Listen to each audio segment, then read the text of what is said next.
Provavelmente você deve estar ouvindo falar muito sobre o 5G, né? Mas o que isso significa na prática? Nesse Recap Podcast, nós conversamos com Samuel Leite, que é jornalista, publicitário e trabalha com comunicação digital desde 1998. Ele é fundador e líder da agência Digital Content, comentarista de tecnologia, inovação e também apresentador do programa Transformação Digital da Rádio CBN. É presidente da APP Campinas e ele traz um detalhamento sobre o 5G. E nós já te avisamos, trata-se de uma grande transformação. Pois é, o assunto 5G, ele de fato está em evidência. A gente tem questões operacionais relacionadas ao tema, né? O leilão do 5G e coisas pontuais que vão ser fundamentais para a execução dessa agenda de conectividade, né? Para a efetivação dessa agenda de conectividade. Mas o que é bacana para a gente dividir com a nossa audiência é que o 5G ele vai dar uma grande transformação do ponto de vista do usuário, né? Então, se a gente fosse pensar, até para conceituar um pouco esse tema para todos os ouvintes, a gente passou por diversas transformações, né? Do 2G para o 3G e agora, mais recentemente, para o 4G. A metáfora mais simples para poder explicar o que significa na ponta essa ampliação de banda seria a gente pensar que na época do 2G a gente só tinha, sei lá, do ponto de vista de uma metáfora, né, de uma alegoria, que a gente tivesse uma rua, uma pequena rua. Quando a gente vai para o 3G, a gente tem uma rua de mão dupla, ou seja, a gente trafega mais informação no mesmo espaço. No 4G, uma espécie de uma rodovia. E no 5G, a gente não tem uma limitação muito propriamente dita entre espaço. E essa inauguração, digamos assim, desse espaço adicional que vai permitir que se trafegue mais informação, vai inaugurar um novo tempo e um novo momento, que é o que se convenciona chamar de IoT. IoT, para quem não sabe, é a sigla em inglês para Internet das Coisas, ou Internet of Things. E aí é basicamente colocar nessa conversa onde a gente basicamente consumia vídeos, conteúdos, né, pedia essa informação via nosso celular ou nosso dispositivo online para uma central, ele mandava esse conteúdo para a gente. Agora as coisas vão se falar por meio da tecnologia, ou seja, um carro pode se comunicar, por exemplo, com um semáforo, com um sinal de trânsito. Uma rodovia pode enviar informação para uma central de pedágio. E essas tecnologias todas se comunicando tendem a garantir uma melhor qualidade de vida e qualidade de sinal, de serviço para todas as pessoas. Então, de fato, a gente vai inaugurar um novo momento dentro da conectividade. Bom, a gente quis saber mais e saber principalmente como é que tudo isso vai ser na prática. Samuel Leite detalhou a questão dos dados e a forma de relacionamento com as operadoras, que também deve se modificar.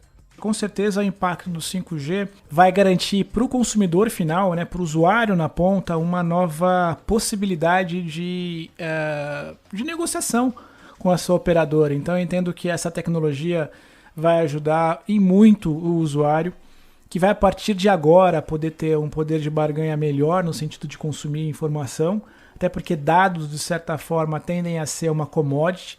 O que eu quero dizer com isso é que hoje discute-se muito franquia de informação, né? Então, quando você compra um plano 4G, quando você compra um plano de dados numa operadora, o que a operadora te vende é uma franquia, uma quantidade de dados para aquele período, para aquele consumo específico. O que deve acontecer no 5G, por uma razão muito operacional, ou seja, vai se trafegar muito mais informação num curto espaço de tempo, é que essas franquias elas seriam facilmente estouradas, ou seja, você usaria muito rapidamente esses dados, uma vez que não há uma limitação, um funil tão fechado para esses dados trafegarem. Ainda mais no momento que a gente vive agora, de consumo de conteúdo em alta definição, a gente está percebendo aí o advento e a popularização do chamado 4K, né, que é o conteúdo em vídeo de alta definição. Enfim, toda essa grande demanda por conteúdos de maior espaço em disco tendem a estabelecer no mercado um novo formato, que é esse formato de banda ilimitada.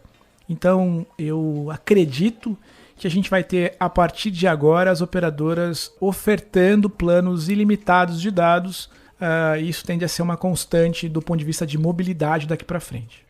Aproveitamos para perguntar, será que o 5G é algo próximo já de nossa realidade? O jornalista e publicitário falou especificamente das estruturas no estado de São Paulo e também em grandes centros que se diferenciam de outras regiões do país e adiantou que já há algumas alternativas em pauta para locais fora dessas regiões. Eu estou otimista na medida em que já é uma realidade em outros países esse tipo de tecnologia. E evidentemente que tem uma questão de infraestrutura muito importante. O país é um grande continente, então toda a questão de conectividade é fundamental. É evidente que os grandes centros, e aí aqui especificamente no estado de São Paulo, a gente é muito, na verdade, a gente é beneficiado por essas questões tecnológicas de logística. Então a gente vai ter evidentemente uma realidade muito diferente dos outros estados. Há grandes regiões no país que mal recebem sinal do chamado 3G, você não tem sinal de conectividade. Então, por questões logísticas, a gente não vai ter seguramente uma malha tecnológica que vai permitir que qualquer cidadão aqui no país tenha acesso a 5G, a 4G, qualquer coisa nesse sentido.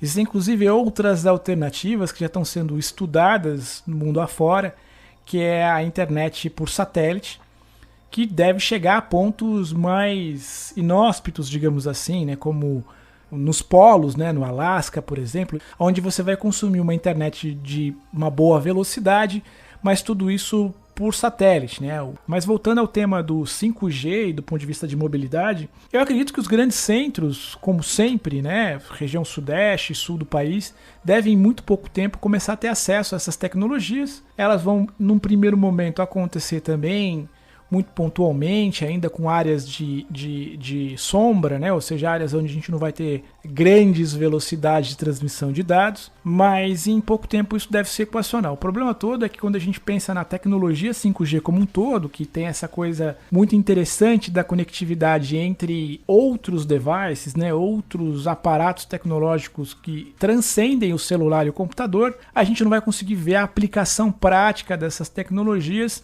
num curto espaço de tempo, salvo, mais uma vez, a reflexão de que a gente vive numa região muito bem privilegiada do ponto de vista de logística, que é o estado de São Paulo. Mas outras áreas do país não devem ter essa mesma facilidade que teremos. Apesar de alguns desafios estruturais, Samuel Leite é sim um entusiasta e otimista e vê uma grande mudança com o 5G no sentido da mobilidade. Ele destaca inclusive os veículos autônomos. Eu sou um entusiasta da mobilidade. Eu acho que a gente vai viver num curto espaço de tempo, a nossa geração, enfim, as pessoas vão conseguir ver em vida uma transformação sem precedente, que transcende a transformação industrial que a gente viu com o início, né, com o advento dos automóveis no planeta. A mobilidade autônoma, eletrificada, ou seja ela de outras fontes de combustível, tende a ser uma realidade em muito pouco tempo. A gente já tem hoje diversos carros, inclusive aqui no Brasil, já que trabalham com tecnologia autônoma. Claro que a gente vive, mais uma vez, a gente tem uma área de sombra muito grande, né? Algumas das tecnologias que hoje estão sendo elementos de transformação em outros países, sobretudo nos Estados Unidos, na Europa e em algumas regiões pontuais na Ásia, você já tem hoje malhas viárias totalmente habilitadas para a tecnologia autônoma. O que eu quero dizer com isso é que já há não só um esboço de legislação, mas também o uso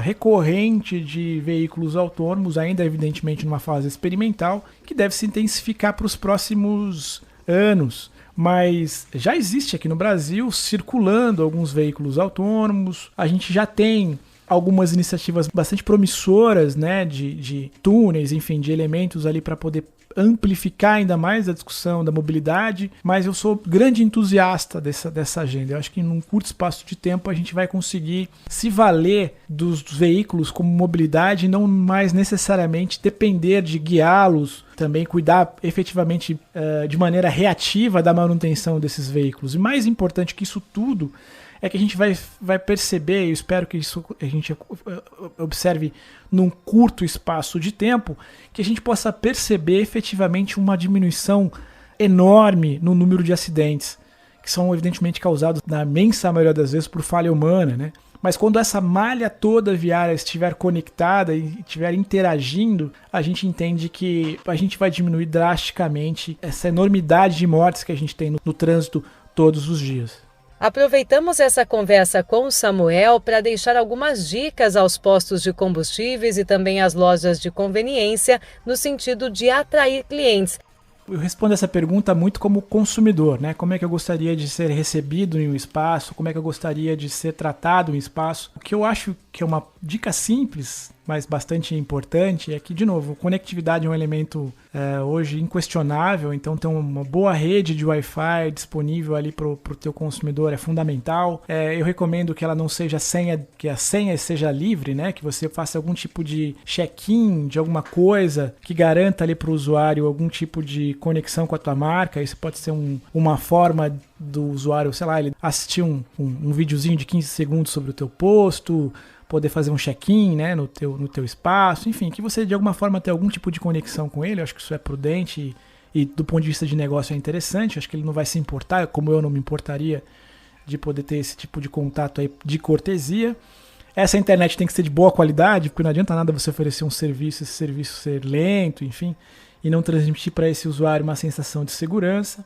Eu acho importante tomadas, né, para carregar os seus devices, né, os seus dispositivos é cada vez melhor. A gente tem hoje uma enormidade de dispositivos, né? Mas o lado bom disso tudo é que a gente tem umas 3 ou 4 conexões apenas. Então você tem uma imensa gama de celulares, mas eles basicamente são carregados por 3 ou 4 equipamentos. E aí uma dica curiosa, né? Hoje em dia você tem tecnologias de carregamento de celular ultra rápido. Então acho que seria muito interessante que você ofertasse isso para os seus consumidores. Em vez de oferecer só uma tomadinha, por que não colocar uma tomada de carregamento ultra rápido, né? Aquela que dá em 20 minutos ali quase que metade da carga da bateria. Isso é bastante interessante. É algo relativamente simples e barato de se ofertar. E aí você, claro, sinalizar para o teu consumidor que você está ali, que os dados do seu cliente são preservados. Enfim, coisas como essas simples, né, que eu acho que pode ofertar para o teu cliente um conforto melhor no momento em que ele está ali aguardando, seja o abastecimento do veículo ou qualquer coisa nesse sentido. Então eu acho isso bastante simpático e bastante interessante. O apresentador do programa Transformação Digital da Rádio CBN trata do assunto de tecnologia também em suas redes sociais, no @SamuelLeite. Esse e outros podcasts você também pode conferir em diversas plataformas de áudio, no site do Recap e no canal do YouTube, Recap Campinas. Gláucia Franchini para o Recap Podcast, abastecendo a revenda com informação em poucos minutos.